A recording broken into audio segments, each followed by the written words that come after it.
Okay, it was this time last year that the former Crewe Alexandra defender Andy Woodward alleged in an interview with The Guardian's Daniel Taylor that he'd been sexually abused as a child by the former football coach Barry Bennell. What followed was the opening of a wound that for so long football had failed to acknowledge. Woodward's story, the starting point really for a flood of allegations of the most horrific child sexual abuse. It's emerged over the past year that hundreds, if not thousands, of children were abused by paedophiles operating within football over the last 4 decades. Probably the most high profile player to reveal details of the abuse he suffered was Paul Stewart, man of the match for Tottenham in the 91 FA Cup final, former England international, also played for Liverpool, Manchester City, among many others. And Paul has just released his autobiography, which is called Damaged, and he joins us in studio now. Thanks a lot for coming in studio, Paul. Oh, it's my pleasure. Good afternoon. This book, it's not your typical footballer autobiography. It's not an easy read. The opening chapters, in particular, when you detail the abuse that you suffered from the paedophile Frank Roper, your football coach as a kid, the sexual abuse, the physical abuse, the mental abuse, it's heartbreaking. It's very upsetting what you went through over that 4-year period. 4 decades on, how difficult was it for you to put those terrible memories onto paper? Obviously, I was readdressing what had happened to me as a child.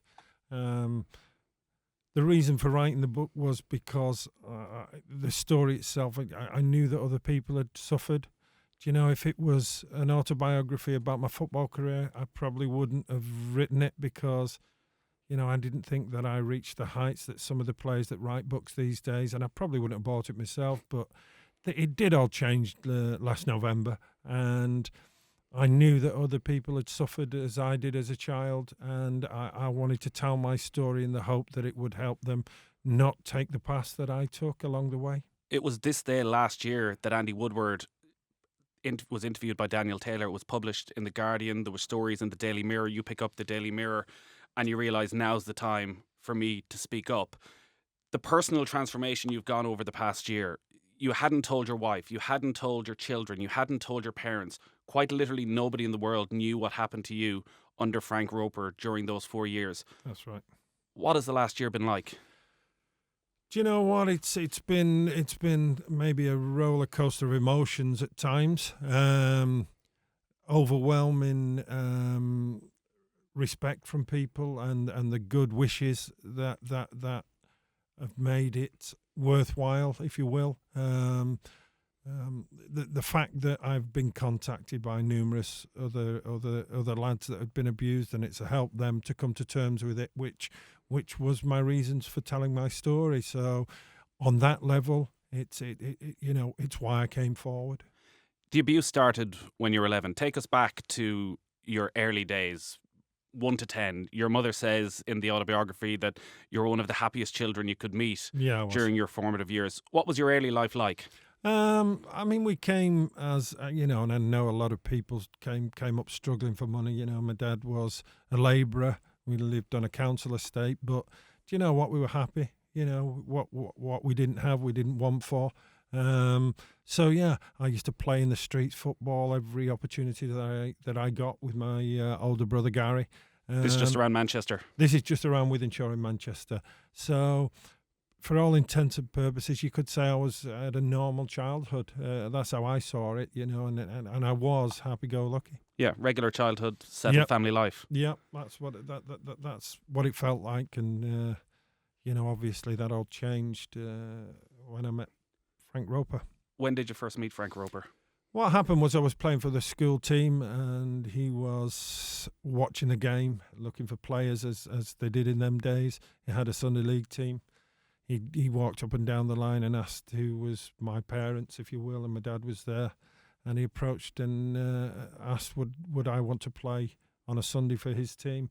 I had heard about Nova Juniors. They were renowned for having good teams, so they were a feeder club. They were, yeah, and I saw it as a step towards what I dreamed of wanting to do all my life, which was play football. So I as much wanted to play for Nova as they wanted me to play for them, if you will. Were you already thinking at 10, 11, I want to be a professional footballer? Did you know you had that sort of talent in you?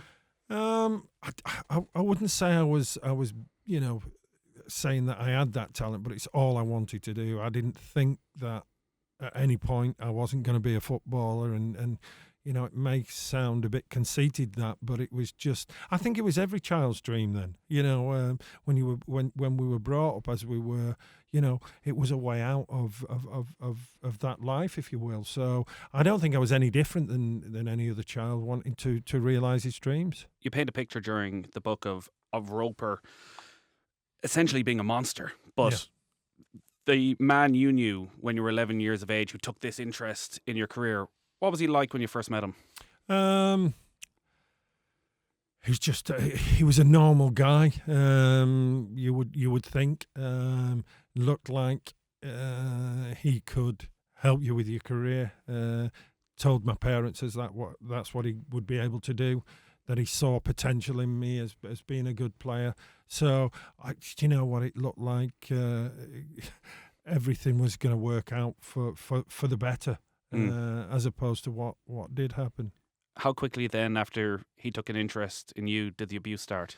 It escalated very quickly from when I joined the club. Within a matter of a couple of weeks, he touched me in the car, which I stated in the book. He would ask if anyone wanted to drive the car, and you would straddle the gear stick and the handbrake, and he touched me.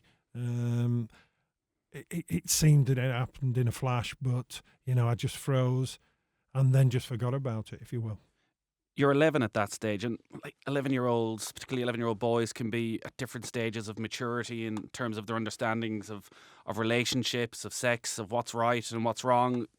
That first time when he did touch you, when he first abused you, in his car, in a dark place, off a football pitch, did you instantly know this is wrong? I knew it wasn't right, of course. The thing was, he'd worked up to that stage, if you will, over a matter of weeks. Not just with myself, but he'd groomed my parents and my brothers. He gave us gifts that we didn't have. I was used to having hand-me-downs from my brother's boots, and he had his older brother's boots, if you will. So he tried to buy everybody's trust. Yeah, and he did buy the trust, but it wasn't just that. But he also threatened to kill my parents and my brothers. And I wasn't actually quite 11 when it started. I was just I was still 10 years of age, nearly 11, and.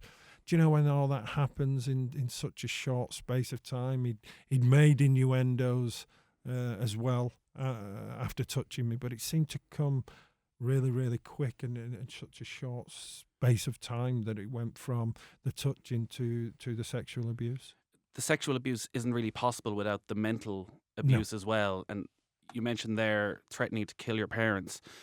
Now you can go, well, he's not going to do that. Yeah, but when you're 10 years of age, it's a very, very real thing.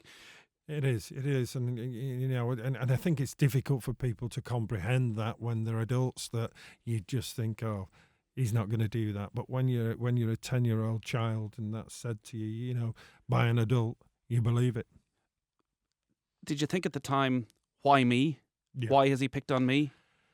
Yes, not just at that time. It's probably been something that I've thought about, over the last 43 years. But of course, I just, I didn't know how to get out of it. I felt that I was left with nowhere to turn. The threats on my parents and my two brothers, then the gifts that he was bringing for my parents.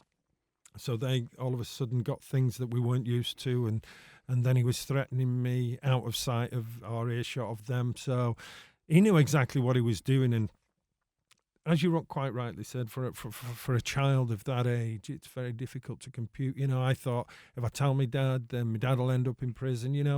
There were a lot of things that you shouldn't have to think about when you're a child. You should just be a child. Yeah.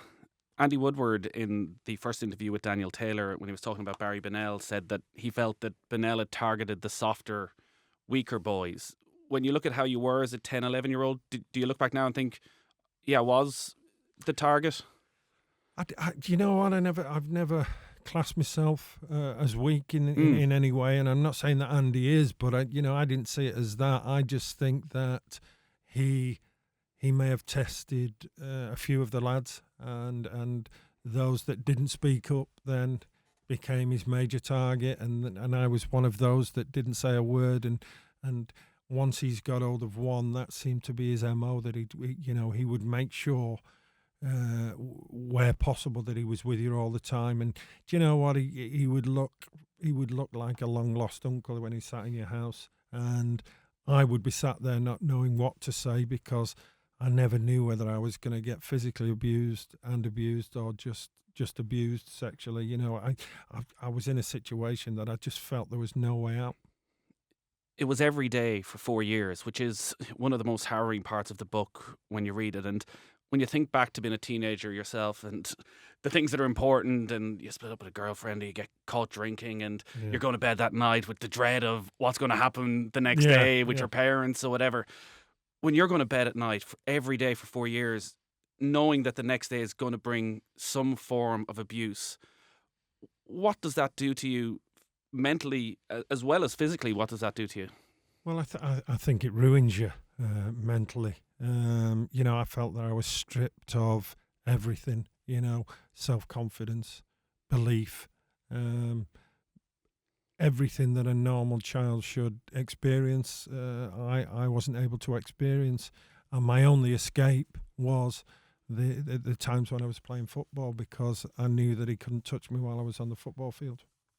I did wonder that, the side where, because he's so closely associated with your football career, that how you managed to get that freedom, because everything about football was everything to do with Frank Roper. You were literally able to park it for those, whatever it was, 60, 70 minutes at that time? Yeah, and I knew for that short space, even though he would be shouting abuse on from the touchline, aimed particularly at me if he didn't think I was doing what he wanted me to do, but I just felt that I couldn't be touched for that 60 minutes, as you say, or 80 minutes when I was playing football. For me, it was my only escape. You say there was no real pattern to the abuse, in that maybe he was trying to keep you on edge all the time, in terms of whether it was sexual abuse, physical abuse. Sometimes he'd pick you up at school. He would pop up at places maybe you thought for the day you were clear, and he'd arrive in your house that evening. How draining is that? Trying to keep going day after day after day with no idea of when the end is going to come. I don't know about draining, if that's the right way to put it. I just felt that I was trapped in a situation that, whichever way I looked, there was no way out of, because I would be thinking of, well, if I tell my dad will kill him. Plus, then he won't bring the gifts that he's given my parents that they can't afford. I can't show that I love my parents, because when he gets me alone, he'll say, "Look at you! Look how they dress you. That they don't love you." So there was a million things. So you just become numb. You just become numb and try not to think about any of it. And that's really how I dealt with it. I did stop speaking for a year, in terms of, when you say not speaking, if a teacher addressed me, then I would answer in short terms, but I would never engage in a conversation. I'd sit in the corner on my own. That was my way of trying to say, look, something's wrong here. My parents and they just thought that it was me growing up, and because I wanted to be a footballer so bad, that was just the way that I was. Was that an instant transformation from the first day you were abused, that straight away you went back into your shell? Yeah, I would say, well, within a very short space of time, and I genuinely was a happy-go-lucky kid. Yeah. And then all of a sudden, I haven't got two words in me. And your mother says you used to tell her everything. I and did. Again, she probably put it down to your desire to be a footballer, puberty, she adolescence. she says that in the book, and it was important for me to get my parents' view, because it was difficult enough having to go around and tell my parents when I decided to come forward. It is something I guess no son would want to have to do, because I knew that their instant thought would be that they'd let me down. I wanted to tell them and reiterate, and I still reiterate now, that it wasn't their fault, because the MO that Frank Roper had was to groom not just your son, but yous also. It is probably the most difficult part of the book when you talk about telling your parents, because every parent wants to protect their children, but also every parent, I think, feels that they would know Yeah. when their child is going through a difficult period. And it wasn't just that Frank Roper took you out of your house. Frank Roper managed to get himself into your house. He did, yeah. He managed to get himself into your bedroom. He managed did. to get the complete trust. And that conversation with your parents and ongoing with your parents, because now that's something in their later years in life they still have to deal with every single day. And your mother talks about that she'll never know the full extent of what Roper did, because quite simply it'd kill her. But Yeah. she now sees his face in front of her every night when she goes to sleep. She's absolutely tormented by what he did. Like, as a son who has gone through so much already, knowing that you're going to have to leave that sort of burden on your parents. Yeah, and that's why it was very difficult for me to have them conversations, not just with my parents, but my brothers also. But I had to weigh up, and I asked each, my parents and my brothers and my wife and my children. I said, look, if any doubt you have of me coming forward, then I respect that, and I won't say a word. They all resoundingly said that they wanted me to tell my story, because they see how important the story has been in terms of trying to help other people. So, I try almost daily to say to my mum in particular that, it wasn't your fault, but I get why she's always going to feel guilty. And I have to live with that as well. Despite everything that goes on in your life, there's still things that you have to deal with, and that is something that we are dealing with, and I'm still reiterating all the time that it wasn't your fault. I'm sure there have been so many times over the years that you've looked back and beat yourself up about, why didn't I just tell somebody? Why didn't I do something different and end it? But then when you look at the way he was able to go into your parents' house, into an adult's house, and ingratiate himself with your family to earn the trust that he could come around in the evening, that at the end of a night he'd go, maybe I'm better off just staying, would end up staying in your brother's room, and that for it to happen under their watch, the brazen nature of Frank Roper, it is remarkable how he managed to get away with it, the confidence he had that he would get away with this. Yeah, and we have to look at society then in the 70s, 80s and 90s, and when you look at where it was going on, because it wasn't just football, we know that it was happening in the Catholic Church, at boarding schools. Children were seen and not heard in them days, and often if a child did come forward and say that something was happening, they wouldn't be believed. So society at that time, there was a problem with the issue around abuse, and nobody wanted to admit if it was happening, that it was happening, if you know what I mean. You weren't the only one abused by Roper. He must have essentially dedicated his life to grooming children and grooming adults, because it seems he almost spent every waking hour of the day plotting and planning. He must have, for the level of detail and depth he went to, down to organising trips abroad. Yep. You spent some time in Ireland. You spent some time in America. He used to insist that he shared a room with you. Was That's there right. nobody at any stage on trips like that anybody questioned it? Well, first of all, he'd always make sure that one of my brothers was there, because that was a hold over me. Then when we were with our hosts, he would say that I was homesick and that my parents had asked him to look after me, therefore he had to stay with me. So he always had an answer for if anyone questioned. Not that they were questioning whether he was doing something, but if ever it was questioned, he always had an answer. It was remarkable when you think about the years that he did it for, how he didn't get caught, and his answers were plausible. The kid's come all the way from the UK to America. He's homesick. His parents have asked to look after me, and when you look back, why would you not believe that? Did you think at the time you were the only one within the team that was suffering this treatment? I was the only one of that team. Purely and simply, I know that because I was with him 24/7, and that was his MO as well.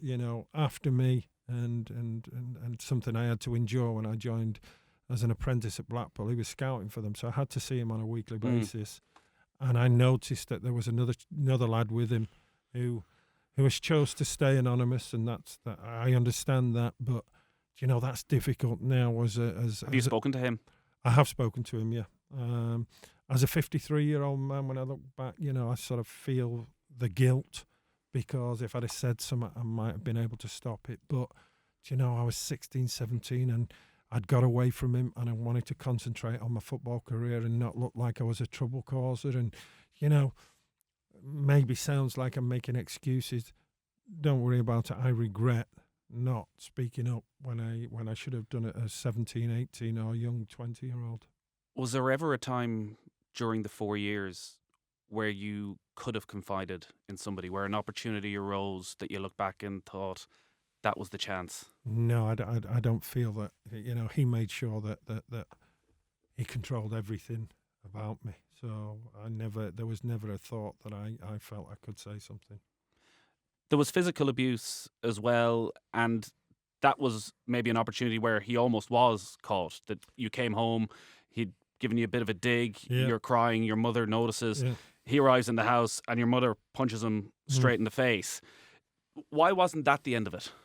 Because he managed to talk his way around. I think you'll find that he used the excuse that Paul was upset because he thought his brother was going to be a player and he wasn't, and somehow he had an answer for every situation, and it was always plausible. When you look back now, it wasn't plausible. We know it wasn't plausible. We know that it's not natural for a man who's not a family member to be around a child of 11, 12 and 13 constantly 24/7.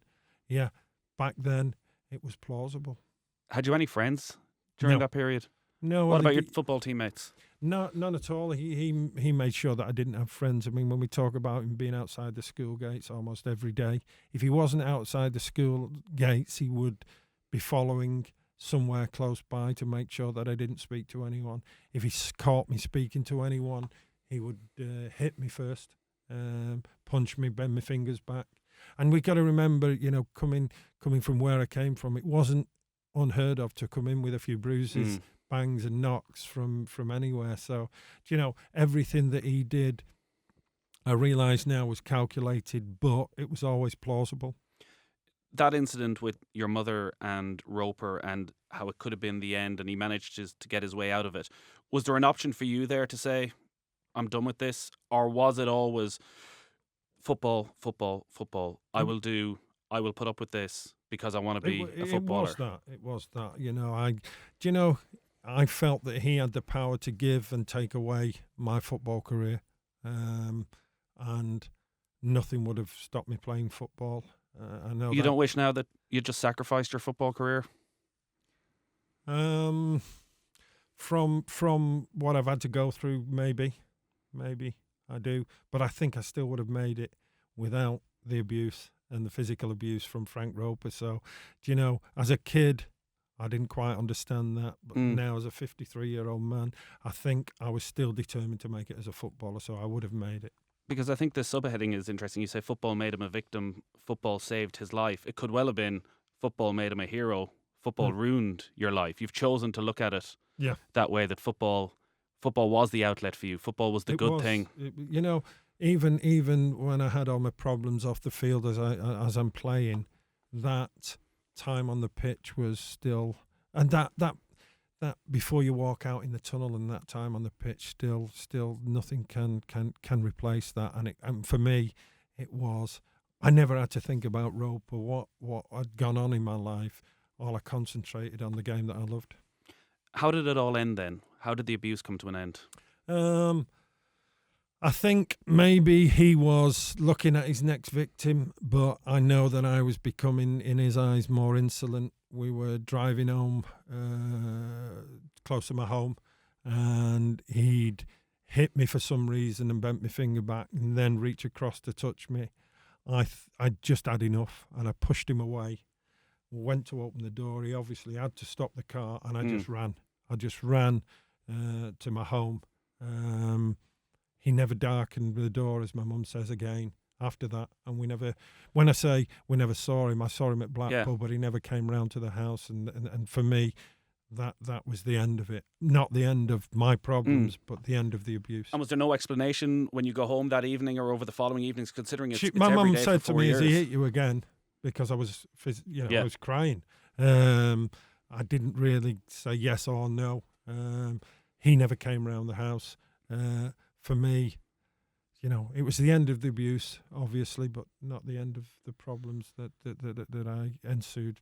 Was there an instant feeling of relief though? Was it suddenly easier to sleep at night? I've got to be honest. I didn't know that he wouldn't darken the door, Mm. as my mum says again. So at the time, I'd got away from him, and I'd made my first moves to get away from him. I didn't think for 1 minute that he wouldn't come and sweet talk his way round. So I've got to be honest. I probably, every time there was a knock at the door, I probably was in fear for a few weeks until I realised that he wasn't going to come round again. I guess at 15 as well, he realises you're now quick enough to run away. Yeah. You're Plus, getting I'm bigger, getting you're getting physically taller, stronger. that you can actually strike and do you back. know what? Like, as you alluded to earlier, he may have already looked at his next victim. He didn't leave your life completely, and there are parts of this as we move into the football story, and you go to Blackpool, you leave home, you're not moving that far away from home, but you're moving into digs at 16, 17. With all that's just gone before, are you ready for that step? Are you ready to be away from your parents? Yeah, I did. Do you know what? And Were you haunted by your home house? no, I wasn't haunted, but for me, I was going to do something that I dreamed of. So I wasn't homesick because I was getting to do what I've always wanted to do. I wanted to play football, and like you said, Blackpool to Manchester isn't that long. My dad did get a car eventually, so it wasn't like I didn't see them. But for me, I didn't think about that. I just thought about football. He's described as a shadow from your past around Blackpool. He was a scout at Blackpool. He was still there on a regular basis. Had you any interaction with Roper? Not really, no. I used to feel physically sick when I saw him, I've got to be honest, but I genuinely tried to just blank everything out that happened to me. And How did you block it all out? Well, I thought that I'd locked it away in a box in the back of my mind. I know I was very angry as a youth footballer, even going into to my early 20s. I did discipline. I suffered badly with the discipline on the field. Are you drinking at that stage? Well, we were a drinking culture. Sam Ellis, the manager, his idea of getting a good team spirit was the lads to go out. So yeah, I was drinking, but not to the extent that I was later on in my career. It was genuinely more a social thing. It seems as though it's such a small circle, football in the northwest of England, because he keeps popping up. You meet your wife, Bev, who comes across so heroically in this book for what she managed to deal with over the past 40 years. That's the truth. You're only, what were you, 18 when you met, 20, 21 when you're getting married? Yeah. Again, you're diving deep into a relationship very shortly after the abuse stopped. Like, the story you have of one of the rows you're having around the wedding is whether or not to invite Frank Roper to the wedding, that nobody can understand why. I haven't invited him, and that's right, and maybe that was an opportunity to say why then, but not. I didn't see it as that. And you know what? You probably ask, when people ask me, did I say anything? And my wife had an inclination that something had happened in my childhood, but we never ever talked about it. And when I wouldn't invite him to the wedding under any circumstances, I was never asked a question why.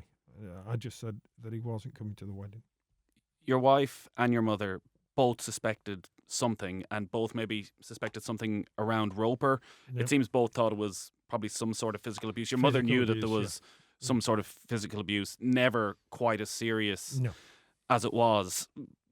Over the years, and there were good nights out, bad nights out, heavy nights out with drink, with drugs. Were there times during that when you'd end up with your wife or your brother or family where you would say something? No, I think, my brothers say that on 2 occasions that I alluded to it in drink. I don't remember them, whether I was, in oblivion at the time in drink, but I don't remember that. But it never seemed to be something that I would do. I didn't want to burden anyone with it, if I'm honest. At that, at that stage, I didn't want to put a burden on anyone and blame something for my actions. Now that you have told them, like, blame something for my actions, like there were no actions. I know, but I still, and I'm asked this question a lot, but I have a lot of regrets. I regret my actions, on the heartache that I've put on my family, on my wife, and how my children have been able, they haven't had what a father should give. And I do regret an awful lot that I wasn't able to be what I want to be, what inside I feel, but I can't do on the outside. That developed as you went through life then, and you started to have children, and probably the stress of that and the stress of football, and you turn to drink, and you ultimately end up turning to drugs. But on one side, you had a very successful football career. You played for Tottenham. You were man of the match in an FA Cup final. You played for England. And I think you're 100% right in what you were just saying, that if this abuse hadn't happened, like, God knows what you would have gone and achieved, not having to deal with that sort of stress.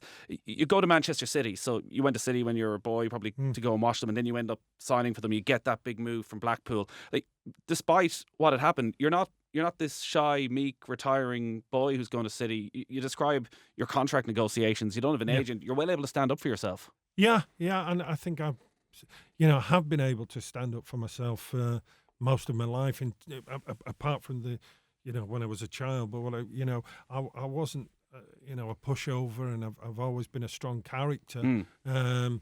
But is that a cover up for the real me? Sometimes, is that a front for really what's going on in the back? Yeah. Do you know what I mean? Do you ask that question about often. all aspects of your life, of what is the real me? I'm always asking that question about myself, and I don't like to make excuses that I did this because of that, and I don't want to put, I'm not one person that says because of that, I try to say, you still make decisions yourself, Paul. When I took the first line of cocaine, nobody pushed my nose into that. I took that myself off my own accord. When I struggled with drugs and drink, that was still my decision. So, I still blame myself for that. Yeah, but ultimately, and I don't know if you discovered this more as you wrote the book and went back through it, ultimately, you'd have to assume everything goes back. Yeah. I mean, to Roper. Yeah, I'm learning that is the case, but I'm not a person that makes excuses for his actions all the time, and as much as it is the root cause of it, I still have made them decisions to take and drink that drink and take that drug, and that I still think I'm held responsible for that. Before the drugs, then, when you go to City, it's your local club, you're the hometown hero, and before you move to the bright lights of London, is that a happy time? Yeah, I think so, because I went as a striker, and apart from as I was there a year and 3 months. The season in the first division, when I scored the 30 goals, of course there was happy times, but I still think I was looked upon. I still felt angry. I still had that anger inside me. Whether it was, can we think that might be determination, that whatever it was, I never felt it was good enough. Whatever I did, I didn't feel it was good enough. Were you rid of Roper at that stage? Was he still was he arriving at City games? Thank God I didn't know, but another child that he abused, he brought to a City game that I was playing in, telling that child that he made me the player that I am, and that was look what I could do for you. Yeah, that's exactly what he did, and we know that because the adult now contacted, and he told his story that's what he did. So. Yeah, but I didn't know he was in the stands. No idea, and I was rid of him then, well and truly. You'd obviously made a decision that you weren't going to tell anybody about this, that you were going to keep it all in. Was there any part of you worried that this would come out some other way, that people would find out, that this would become the story? No, I didn't worry about it. And had it happened, I might not at that time have admitted that it happened to me. I might have still kept quiet. You go through stages where, as a child, you don't know how to handle it, and you feel you've got nowhere to turn. Then, as a young adult, I didn't want it to be seen to be a trouble causer. Then, as somebody who's older, the embarrassment of it, you don't say anything because of the embarrassment. So, the stages of not saying anything are so different as you get older. Why did I say it when I was 52? Because I knew that other people were suffering, had suffered. I wanted them to address it, see the mistakes I've made because of the abuse, and hopefully they don't follow the same path. If I'm honest. Yeah, because the earlier people can come to terms with this, Yeah. clearly the better, because you're probably mid-20s before things start to go badly wrong, Yeah. and that you get involved in drugs, and the move to London is probably a big part of that. And that's the period of your career people remember you most. Yeah. The FA Cup final, playing for England. How did the move to Spurs come about? Well, like I just said to you, that season at City when I banged Scored a 30 lot of goals. in, people were coming to watch me. There was a tapping up scenario in them days, so you knew that clubs were coming in for you when they were coming in for you. Everton were a team, and Tottenham were another team, and we used to call it. There was a top six then, and these teams were in the top six, and I travelled down to. I mean, they accepted 1.7 million for me. And I travelled down to London, met Terry Venables, and he just sold the club to me. Told me about the plans of Gascoigne coming. Chris Waddle was already there. Gary Mabbott was there. There was great players already there, and what he was looking to do just sold everything to me. Gaza signs the very next day. Yeah, 500 grand more. You end up sharing an apartment together we down did. in London. It's probably a rhetorical question to say, was it a fun time? Yeah, without doubt, it was a fun time. Do you know what I mean? Ironically, we both suffer and have suffered with demons. Again, I saw the problems Paul was having with his OCD and his bulimia, but I didn't know what it was. I just thought it was one of his quirks. So, do you know, when you talk about society, his problems were only brought to the forefront when Diana said that she suffered from bulimia. All the way along here, it was a society issue, and the awareness wasn't out there that is out there today, and that's of the illnesses that he has experienced and the abuse that I experienced. Does that cast a shadow when you think back on those times at Tottenham, what you were both going through, what you were both hiding? Yeah, I mean, do you know what? I wish I'd have been able to identify what Paul's problems were. I'm not so sure I would have been able to do anything, because I think Paul was and one of the greatest players, if not the greatest, I played alongside, and you just accepted all his quirks because of what he was doing on the pitch. The manager accepted them. Everybody accepted them, and nobody thought, oh, he's got OCD or he's got bulimia when he was making himself sick. It never crossed your mind, because he'd then go out on a Saturday and he was unbelievable. So what can be wrong with somebody that can do that? Yeah. You know what I mean? You don't identify that he's got a problem because of the performances he was putting out on the pitch. Do you still talk to Paul? I still talk to him. I spoke to him on Monday. How's he now? He's good at the moment. I think he's aware that it can happen at any time. I'm aware that it can, but him and I are friends beyond our issues. So, he accepts me for what I am, and I accept Paul when he's had a drink and when he's not had a drink. And he knows that he's two different people, but he's working his hardest to address it. And we're just friends, and we You support him where you can. I'll always be there for him. He's a friend, and I know out of drink, Paul is the real Paul Gascoigne.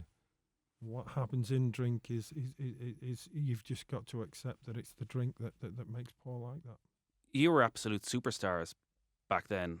Well, he was. I don't think I was. I think you were up there with him. And there was a lot of attention focused on Paul for the partying side of it, and you were alongside him for a lot of that. Did you enjoy the spotlight? I never enjoyed the spotlight. I think it was a part of the game that was frustrating for me. I found it difficult when I went into places that were busy. I'm still not fond of the spotlight, and one of the decisions to come forward was knowing I was going to go back into the spotlight for very different reasons, and that isn't something that I enjoy at all. But I look at and I weigh up what it is doing for other people by me telling my story, and it's a no-brainer for me. If I have to be on the TV, on the radio, in the papers all the time, and people are hearing my story, and then they're aware of the dangers, and they look at what happened and what I, the self-destruction I went through, and they can address it, then if it just helps one person, then I've got to say it would have been worthwhile. Where it seems to transform from being largely a fun time in London to a really horrible time and turns into such a bad period of your life is when your family end up having to move back to Yeah. Blackpool. I don't know, is your wife homesick and she just wants to get back? Well, and have she's the an support? identical twin, and at the time when I was young, maybe it'd have been different if I'd have gone to Everton, because we would have remained in Blackpool. And she is very close.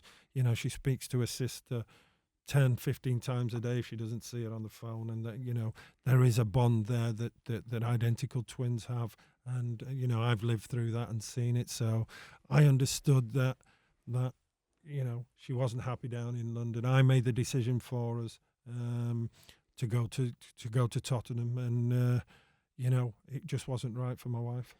That's all happening around the time of the 91 Cup final, which is the real heyday of the FA Cup, from probably 88 to 91, from Wimbledon, Liverpool United, through to Spurs and Gaza in the semi-final, and picking up the injury. Like, you score in the FA Cup final, you're mad at the match. Everything you'd dreamed about, everything you'd went through to get to your dream. Does it all feel worthwhile after the Cup final? Yeah, sure. I know that this book for people is difficult to read, but in there I did manage to forge a career. I did have some real highs in that time, so I speak about the laughs and the jokes that we had.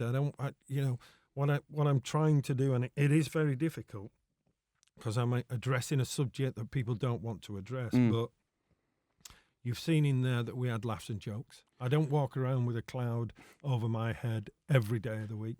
Yes, of course, I have good days and bad days, but I think I'm managing them. But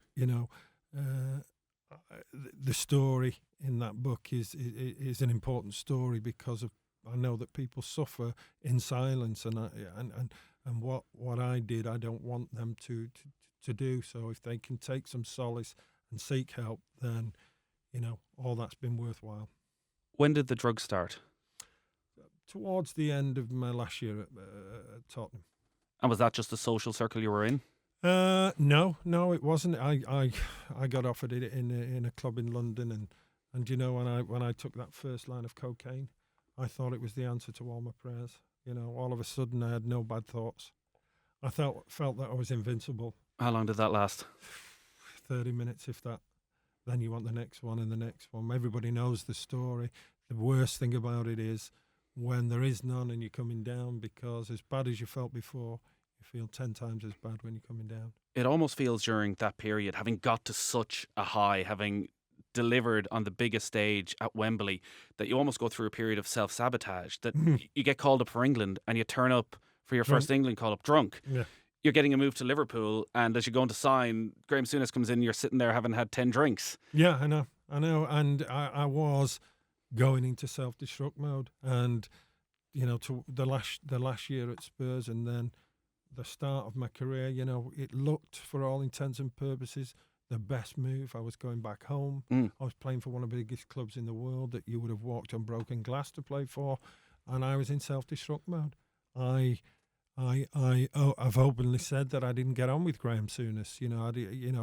I didn't like him as a person, but I've also said that it wasn't his fault that I didn't succeed at Liverpool. I was in self-destruct mode and never gave myself a chance to succeed. Does football try and help you when you're in that self-destruct mode? Because I think back to when you signed for Liverpool. I remember being excited when you signed for Liverpool. That not as much as I was. Honestly, it was a dream move for me. And you score one league goal throughout your years at Liverpool, throughout the 2 real seasons you had at Liverpool before you go out on loan. Are people trying to turn you around at Liverpool? No, do you know, back then in the 90s, when you weren't in the first team, you weren't. Nobody really cared about you. I ended up training with the kids because but that that was nobody's fault but my own, because I wasn't looking after myself. I was drinking so much and taking so many drugs. Then I can't really perform. How can I expect to perform with that inside me? The drinking you probably could have got away with, considering the drink Yeah, culture that was there at it seemed every successful But I club think during the when you're 90s. taking drugs, you drink even more because you have that ability to drink even more. So perhaps not. You know what I mean? Yeah, the team that I played with at Liverpool was a drinking culture, but I don't think it was to the extent that I drank. The side with the drugs as well is that it can actually destroy your career if you're caught. Were there testing? Was there close There calls? was, yeah. Well, how do you call it close? It was random testing. They used to come to the training ground, put all the names in a hat, including the reserves and the juniors, and pick 4 names out. I just gambled that my name wouldn't get taken out, and it didn't. All of a sudden, you feel that you're invincible, don't you? I got caught in London coming out of a nightclub. The police pulled me because they saw what I was doing, asked me to empty my pockets. I pulled out the cocaine, and the policeman said to me, "You're Paul Stewart, aren't you? You play for Spurs. Get on your way." You know, who knows if I'd have been arrested, addressed it, what might have happened. But it just seemed that I was either lucky or unlucky, whichever way you look at that. Are those later years then, as you're heading towards retirement and you're out on various loan spells, you end up at Sunderland at a stage as well, are they just a wasteland? No, you know what? I got myself clean for Sunderland and played for Peter Reid and really enjoyed it. I got I proved something to myself that I could play at the top level again, without the need of drink or drugs. So for me, I needed to get out of Liverpool. You know, as soon as I'd got the sack, Roy Evans had took over. They were never going to play me. Whatever the situation with the players, with injuries or anything, I would have been the last one that would have got called up. So, I'd probably had a year to go, and I was thinking, nobody was coming in for me. I'd got that reputation. My career could have been over, and really gave me, as I see, another chance. And I really worked hard and took that chance. Facing retirement then, and you've gone through more than anyone should ever have to go through, and you're putting up with that because of wanting to be a professional footballer, and you get to go and you do live the dream and you play the cup final, and then it ends. What's your life like from when you fall out of the public eye to when you re-emerge last year? Well, firstly, back then you were never prepared. Nobody prepared you to the end of your career. Once the phone stopped ringing, and nobody wants to play you, you go. And do you know what? I realised that we were so spoilt as professional footballers. Never had to make a doctor's appointment, dentist appointment. If we went to the doctors, we were rushed to the front of the queue. Go to an airport, never had to check in. Somebody did it for us. Do you know, everything was done for you. I suddenly finished playing, and what do you mean I've got to make a doctor's appointment? What do you mean? Menial things, but you realised how mamby-pambied you were. So you have to readjust that way, first of all. And it's very difficult because I'm working with 30 lads day in, day out, having a laugh and a joke, almost like school, to go into, well, here we go, here's real life, Paul. It isn't all roses. Yeah, suddenly you're back home minding the kids again. Yeah. Yeah, I mean, it was just not being prepared for you. Whilst you're in the moment, you don't think the career's going to end. Once it ends, it just stops. There's no readjustment from, okay, stay with us for 6 months and we'll tell you what real life is like. I mean, I know that nowadays it's different for players, but back then it was, playing was playing, and then once you're finished, nobody wanted to know you. How long did it take to get to grips then with real life? Probably when you retire, you've got a bit of cash. You think it's going to last forever? Yeah, and you know what? Nobody's retired at 35, are they? So socialising. You're either people that are retired are generally 65, 70, and a 35-year-old. And this is no disrespect to anyone that's 65 or 70, but at 35, you're not really. You've not much in common with people that age, so it becomes boring. So what did you do to alleviate the boredom? I I started a business, to be honest. I went back to the football clubs that I'd spent most of my life at, and noticed that they had TV screens in there, and went back with a proposition of running a program on there that can self-promote themselves. So I started, a business doing that. Digital signage, we call it now. Okay, yeah. At the time, it was just me using their TVs to promote. We know that they had games on, but they also had conference suites. They also had weddings. And I said, why don't you put that on the screen, sell whatever events that you've got?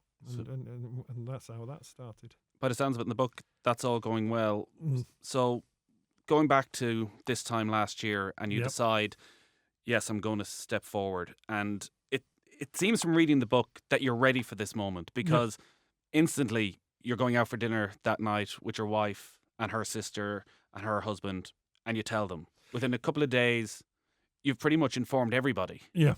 I mean, the night was arranged anyway. We were always going to that concert, but I saw the story in the Mirror on the Friday afternoon. And to be honest with you, I was instantly emailing back to who wrote that story. And then it dawned on me that I hadn't told anyone.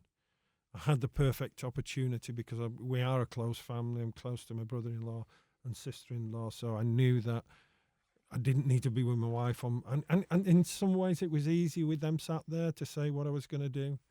I then had to tell my children. How was that? You don't go into the full extent of it.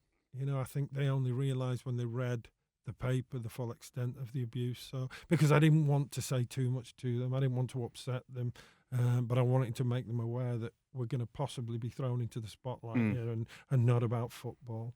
The hardest one was driving to my parents on the Sunday and having to tell my mum and dad, who were elderly, of course, and I knew that what was going to happen was they were instantly going to blame themselves, and I needed to make sure that they didn't do that. And I know, as you've quite rightly alluded to in the book there, that my mum does have nightmares about it, but I still try and reiterate every day that, there's only one person to blame, and that was Frank Roper. And I'm sure one of the first questions for most people was, where is he now? Yeah. Let's go get him. Where was Frank Roper? Well, we struggled. Obviously, when I told my story, there became a manhunt, if you will, to find him. We were looking for somebody called Frank Roper, and that wasn't his given name. It was Right. James Francis Roper. So every avenue that the police explored, and, they even went overseas at one point, they were looking for a Frank Roper. And, of course, had they typed in James Francis Roper, then his death certificate would have come up. But he died in 2005 in a hospice in Stockport near Manchester. So he never saw any sort of justice. No, and I know your next question is going to be, how did I feel about that? Because it's a question everybody asks, and it didn't change what I wanted to do by telling my story. My wife was devastated. My kids were, because somebody had harmed the father. They wanted to see justice. If I seek revenge, that means he's still got some sort of hold over me in death, because he's still affecting my life. So for me, I wasn't prepared to lose any sleep over him being dead. I wanted to focus on why did I come forward and tell my story, and it was in the hope that it would help other people. There's no question it has helped other people. 31 people have come forward about Frank Roper alone. Hundreds of people have come forward about Barry Bennell. A lot of talk, and he's going to go to trial, Barry Bennell, very early in 2018. A lot of this focused on areas in the Northwest, on football clubs in the Northwest, and who knew what and who knew what when. Are you able to rationalise that when you look at the football clubs you're involved in, and when you look at people involved in football in the Northwest, that people may have known and people may have kept quiet? We take different views on it as players, and I understand that some players are seeking compensation for what happened to them, and I'm not saying that that's right or wrong. I still speak to my manager at Blackpool, Sam Ellis, and he's a close friend. I didn't tell him. My coach that was there, who's now passed away, has living relatives. I didn't tell him. So as far as I'm concerned, it wasn't their fault. I'm not looking to blame You didn't want answers from anybody them. else. No, because I didn't tell them. I can't blame them if I didn't tell them. Mm. There's only one person to blame. We know that, and he's dead. So, and again, I don't want to focus on a negative thing really about whose fault was it. You know, what I want to do is try and do something positive with while I've got a voice, and that is to make change. You say quite early in the book that when you were telling your former teammates, when you were telling your family and about their reaction, that you hadn't changed, that you had come to terms with your life before your secret was out. Having sat down and written this book now, with everything that's gone on in the past year, has your life, are you a very different person now? My answer to that it has remained the same since I wrote the book. Is you would have to ask those who are the closest to me what they think about Paul Stewart, because you know, with something like this, it isn't a light switch that you switch on and off. 42 years of keeping it wrapped up. In 12 months, can I get rid of 42 years? I don't think so. So, rather than me answer that, I think it's probably better left to those closest to me. You're a remarkable man, Paul. It's an incredibly brave story. As I said, it's not Thank you. your normal football autobiography. No. It's probably not a autobiography you're going to lie on the beach and read. It's something you're going to sit down, and it's difficult parts through it. But with everything that's going on, and particularly on the year anniversary of Andy Woodward coming forward, I think it is very much an essential read. Thanks for your honesty. Thanks for coming in. Oh, no, thank you for inviting me. It's been my pleasure.